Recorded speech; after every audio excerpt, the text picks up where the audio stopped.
We are now going to begin with Europe proper, but with the Greeks, and before we can talk about the Greeks, we need to define who they were and where they lived. Today, when we think of the Greeks, we think of modern Greece and perhaps the Greek islands. In antiquity, however, the Greeks were far more widely dispersed. They lived not only on the Greek mainland, but throughout the Aegean islands, on Crete, and along the western coast of Anatolia, in what is now modern-day Turkey. In short, Greek civilization developed around the Aegean Sea.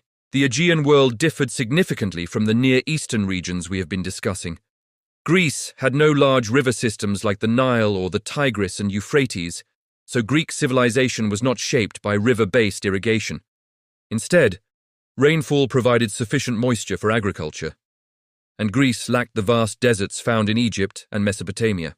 The land itself was mountainous and fragmented, broken into many small valleys with very few large plains.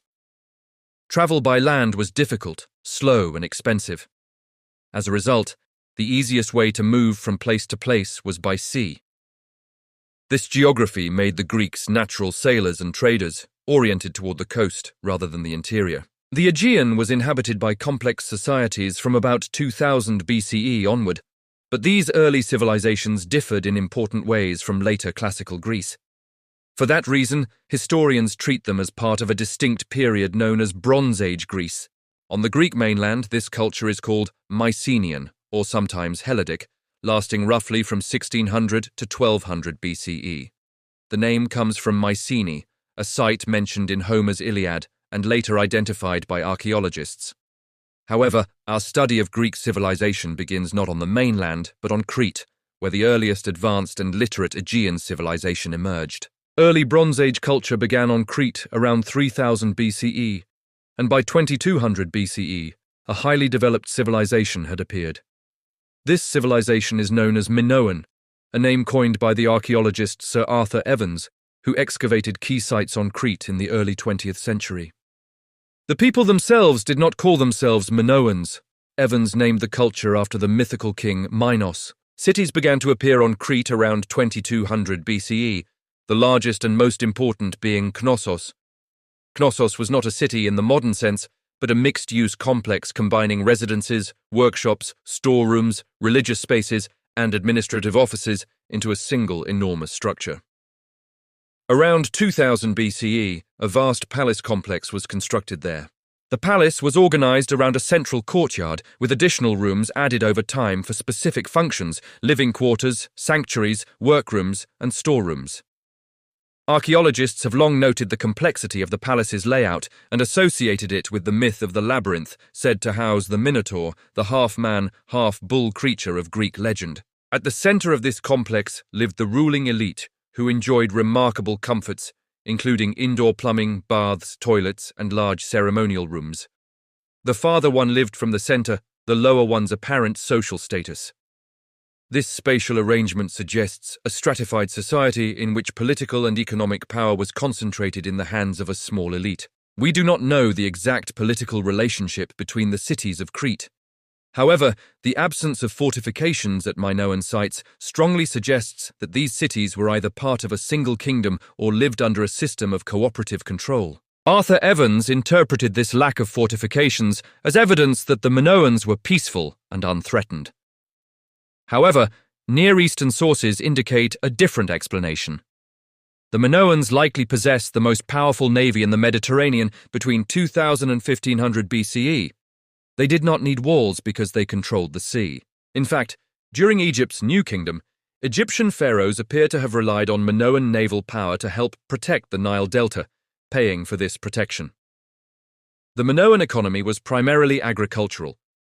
Most people farmed crops such as figs, olives, grapes, beans, and peas, and raised cattle, goats, pigs, and chickens. Certain products, especially figs and legumes, were exported throughout the Mediterranean. Urban centers produced pottery and jewelry, and Minoan pottery, particularly large storage vessels, has been found across the Mediterranean world. The Minoans may have been among the first potters to use a wheel.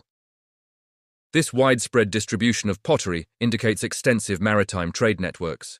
Reconstructing Minoan religion is difficult, as we must rely on archaeological evidence and later Greek myths. The Minoans appear to have worshipped fertility deities, including a god associated with death and rebirth, possibly an early form of Zeus, who was believed on Crete to die and be reborn annually. This belief may reflect Near Eastern influences and was closely tied to agricultural cycles. Another prominent cult involved animal fertility, represented by figurines of women holding snakes and surrounded by animals. These figures are found throughout Crete. One of the most striking features of Minoan culture is bull vaulting. Artistic depictions show young men and women leaping over charging bulls, grasping the horns, flipping onto the bull's back, and vaulting behind it. Whether this was religious ritual, athletic spectacle, or both remains unclear. Minoan art depicts men and women participating together in leisure and ceremonial activities. Some scholars have suggested that this implies unusually high status for women. However, since we cannot read Minoan writing, such conclusions remain speculative. The Minoans wrote in a script known as Linear A, which has never been deciphered. Comparisons with Athens or Egypt caution us against assuming equality based on artistic depiction alone. In societies where we can read the sources, women often appear powerful in art while remaining politically constrained in reality. Around 1400 BCE, Minoan civilization began to decline. Major cities were damaged, reoccupied, and altered. Linear A disappeared and was replaced by Linear B, a script that records Greek indicating Mycenaean takeover. This period coincides with a massive volcanic eruption at Santorini, about 140 miles north of Crete. The eruption split the island and generated enormous tsunamis, possibly hundreds of feet high, that devastated coastal settlements, destroyed fleets, salted farmland, and crippled Crete's economy.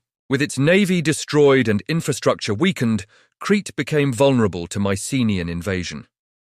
After about 1400 BCE, Minoan pottery styles vanish, replaced by Mycenaean forms, and Crete ceases to function as an independent trading power in the eastern Mediterranean.